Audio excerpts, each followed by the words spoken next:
আঙুল নাড়ান 10টি রোগ সারান। ভাবছেন এ কি বলছি?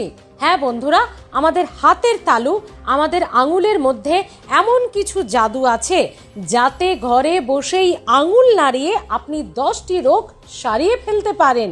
সেই 10টি রোগ কি কি, কোন রোগের জন্য কিভাবে আঙুল নাড়াবেন, কতবার নাড়াবেন, কখন নাড়াবেন, আসুন পুরোটা জানিয়ে দিই আজকের ভিডিওতে।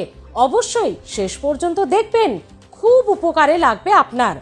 আঙুল নাড়িয়ে রোগ সারবে কিভাবে? প্রথমেই আসি আমরা ফ্যাটি লিভারে। এই রোগটি এখন ঘরে ঘরে। ফ্যাটি লিভারে আঙুল কিভাবে নাড়াবেন? আমার হাতটি ভালো করে লক্ষ্য করুন। এই 5টি আঙুলে আমি 3টি আঙুল মুড়ে দিলাম, এই বুড়ো আঙুল এবং পাশের 2টি আঙুল মুড়ে দিলাম, শেষের 2টো আঙুল খালি রাখলাম। এইভাবে নাড়াবেন। ভালো করে দেখতে পাচ্ছেন আপনারা?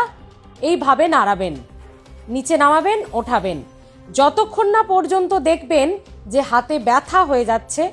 প্রথম খুব কষ্ট হবে, হাত পা নড়বে না, আঙুল ফ্লেক্সিবল হবে না, কারণ ব্যায়াম না করে করে তো মরচে ধরে গেছে, জং পড়ে গেছে আপনার শিরায় শিরায়। তাই প্রথম খুব কষ্ট হবে। যে ব্যায়ামটি দেখাচ্ছি এটি ফ্যাটি লিভার নিরাময় করবে, ফ্যাটি লিভার কমাবে। যাদের সিভিয়ার হয়ে গেছে তাদের মেডিসিনের সঙ্গে করবেন। যাদের অল্প বিস্তর শুরু হয়েছে বা এখনো হয়নি, ফ্যাটি লিভার যাতে না হয় তার জন্য এটি করবেন। অল্পেতেই কিন্তু ব্যথা করবে শুরুর দিকে, বারে বারে করবেন, একবারে বেশি না করে। দিনে যতক্ষণ বসে থাকছেন, টিভি দেখছেন, সেই সময়টাই করতে পারেন। ঘরে ঘরে এখন জয়েন্টে ব্যথা, গাঁটে গাঁটে ব্যথা আঙুলের জাদুতে সারবে। বুড়ো আঙুলটি মুড়ে নিলাম খুব টাইট করে এবং এই 4টে আঙুল ফাঁকা রাখলাম। এভাবে নামাবো ওঠাবো, এটা অনেকটা সোজা। নামাবো ওঠাবো। জয়েন্টে বা গাঁটে গাঁটে ব্যথা যাদের রয়েছে, আগে শুধু বয়স্কদের হতো, এখন আর্থরাইটিস, নি পেন, লো ব্যাক পেন, কোমরে ব্যথা এবং স্পন্ডিলাইটিসে ব্যথা, সব কিছুতেই কিন্তু এটি খুব উপকার দেয়। এইভাবে যাদের 30-এর বয়স হয়ে গেছে, 30 বছর বয়স হয়ে গেছে, তারা শুরু করে দিতে পারেন। তাদের জয়েন্ট সুস্থ থাকবে, ভালো থাকবে এবং যারা ইতিমধ্যেই রোগে ভুগছেন তাদের জন্য তো খুবই উপকার। জয়েন্টের ব্যথা কমবে। দিনে একবারে বেশিক্ষণ করবেন না, মাঝে মধ্যেই যতবার খুশি করবেন। যারা পড়াশোনা করছেন, পড়া মনে থাকে না এবং কথা মনে থাকছে না, কাকে কি বলতে হবে ভুলে যাচ্ছেন, অর্থাৎ স্মৃতি শক্তি কমে যাচ্ছে, তারা এভাবে এই যে হাতের জাদু, খুলবেন বন্ধ করবেন, খুলবেন বন্ধ করবেন। আপনি যে কোনো হাতেই করতে পারেন, কিন্তু যেহেতু ডান হাতটা আমাদের খুব ফ্লেক্সিবল হয়, সেহেতু ডান হাতেই আমি দেখাচ্ছি। আপনি চাইলে একবার ডান হাতে করবেন, একবার বাঁ হাতে করবেন, তাতে 2টি হাতের অলমোস্ট ব্যায়ামও আপনার হয়ে যাবে। একটি হাতে না করে চেষ্টা করবেন এটি প্রথমবার ডান হাতে করছেন, আবার 2-4 ঘন্টা পরে যখন করবেন তখন বাঁ হাতে করবেন। এইভাবে স্মৃতি শক্তি যাদের লোপ পাচ্ছে, যারা ভুলে যাচ্ছেন, সেই ভুলে যাওয়া রোগ সারাতে এই ব্যায়াম।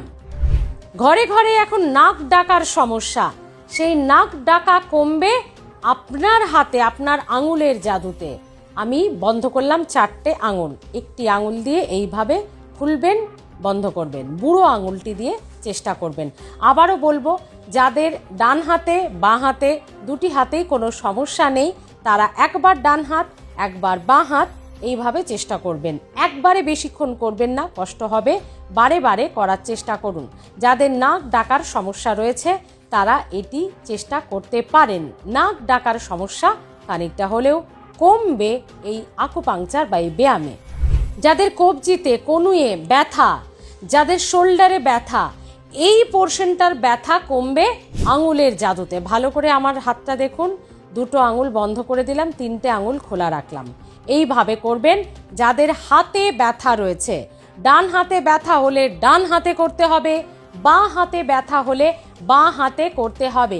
যাদের হাতে ব্যথা রয়েছে, আমার হাতটা ভালো করে ফলো করার চেষ্টা করুন।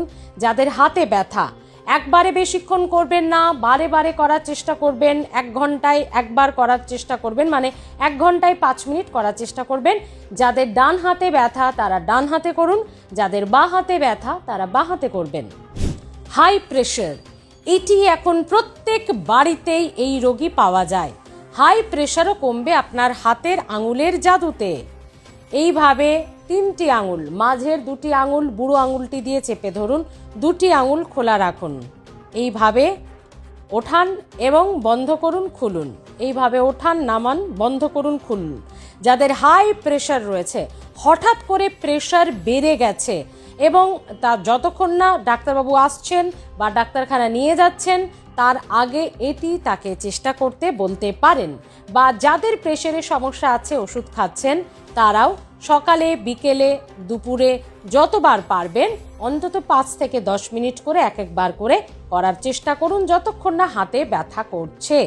মাইগ্রেনের ব্যথা বা টেনশন, এই দুটো তো আমাদের অনেকেরই হয়, বলা ভালো প্রায় প্রত্যেকেরই টেনশন হয়। তো টেনশন কমাবেন কিভাবে? কোনো কিছু হঠাৎ খবর পেয়েছেন, খুব টেনশন হচ্ছে, পালপিটেশন হচ্ছে, তো প্রেশার বেড়ে যাওয়ার যে ব্যায়ামটি দেখালাম আপনাদের, যে বেড়ে গেলে যেটি করবেন প্রেশার নিয়ন্ত্রণে রাখার, তার সঙ্গে এটিও করতে পারেন। এবং যাদের মাইগ্রেনের পেন হয়, খুব কষ্ট পান, ট্রিটমেন্ট চলছে, সঙ্গে এটিও করতে পারেন। বাঁ হাতে করার চেষ্টা করবেন, কারণ ডান হাতে আপনাকে প্রেশার দিতে হবে। বুড়ো আঙুল এবং এই আঙুলের মাঝে এই যে জায়গাটি রয়েছে, ভালো করে আপনারা দেখতে পাচ্ছেন, এই 2টি আঙুলের মাঝে এই যে জায়গাটি, নরম জায়গা, ততটাই প্রেশার দেবেন যতটা ব্যথা যাতে না হয়। খুব ব্যথা হয়ে যায় এমন প্রেশার দেবেন না কোনো ক্ষেত্রেই। এবার আমি হাতটি সোজা করে নিলাম, নিয়ে এইভাবে একদম দেখতে পাচ্ছেন, এইভাবে যতক্ষণ না ব্যথা করছে তার আগে, এবং অবশ্যই ততটাই প্রেশার দেবেন যতটা কিন্তু ব্যথা না করে। দেখতে পাচ্ছেন এইভাবে এই 2টি আঙুলের মাঝে যে নরম অংশটি রয়েছে, মাইগ্রেনের ব্যথা কমাতে এবং টেনশন কমাতে হলে এই 2টি আঙুলের মাঝে। অনেকেরই আছে রাস্তাঘাটে ট্রাভেল করলে, জার্নি করলে, বাসে ট্রেনে উঠলে বমি পায়, এবং অনেকের আছে প্রায় দিনের ম্যাক্সিমাম সময়টাই হাঁচি হয়, হাঁচতে হাঁচতে পেটে ব্যথা হয়ে যায়, খিল ধরে যায়। তো তাদের যেমন ট্রিটমেন্ট চলছে চলুক, অবশ্যই মনে রাখবেন বমি ভাব এবং হাঁচি কমাতে এই যেখানটাতে আমাদের প্রেশার পালস মাপা হয়, ডাক্তারবাবুরা পালসের ক্ষেত্রে যে জায়গাটি ধরেন সেই জায়গাটি, পালসের ক্ষেত্রে যে জায়গাটি ধরেন এই জায়গাটি অবশ্যই দেখতে পাচ্ছেন, এই জায়গাটিতে আপনাকে প্রেসার দিতে হবে। এইভাবেও দিতে পারেন বা হাতটি সোজা করে নিয়ে এইভাবে হলে বেশি সুবিধা হবে। নিশ্চয়ই আপনারা দেখতে পাচ্ছেন, এইভাবে হাতটিকে নরম হালকাভাবে রেখে, খুব টাইট মুঠো করার দরকার নেই, হালকাভাবে মুঠো করে ডান হাত দিয়ে এই বুড়ো আঙুল দিয়ে চাপ দেবেন, ছাড়বেন, ততক্ষণই চাপ দেবেন ব্যথা না করে, এবং ততটাই চাপ দেবেন ব্যথা না করে। একবারে বেশিক্ষণ করবেন না, দিনে বারে বারে করার চেষ্টা করুন। এই ব্যায়ামগুলিতে 10টি রোগ সারবে বলছেন এক্সপার্টরা। যাদের এই সমস্যা রয়েছে, tension, fatty liver, high pressure, হাঁচি, নাক ডাকা, ভুলে যাওয়া, মাইগ্রেনের ব্যথা এবং নানান রকম সমস্যা রয়েছে যেগুলো বললাম, তারা অবশ্যই এই ব্যায়ামগুলি হাতে এইভাবে আঙুল নাড়িয়ে কিন্তু আপনারা চুমন্তর করে দিতে পারেন। কেমন লাগলো? কারা ইতিমধ্যেই এগুলো ট্রাই করেন এবং কতটা ভালো ফল পাচ্ছেন, প্লিজ কমেন্ট করে আমার দর্শক বন্ধুদের জানাতে ভুলবেন না। ভালো থাকুন, এরকম আরও ভালো ভালো ভিডিও আনার চেষ্টা করব। আপনারা কোন ধরনের ভিডিও দেখতে চাইছেন জানাবেন। আমাদের এক্সপার্ট ডক্টররাও বসেন আমাদের ভিডিওতে, তারাও অবশ্যই পরামর্শ দেবেন আপনাদের। ভালো থাকুন, ভালো থাকতে, সুস্থ থাকতে সঙ্গে রাখুন হেলথ প্লাস।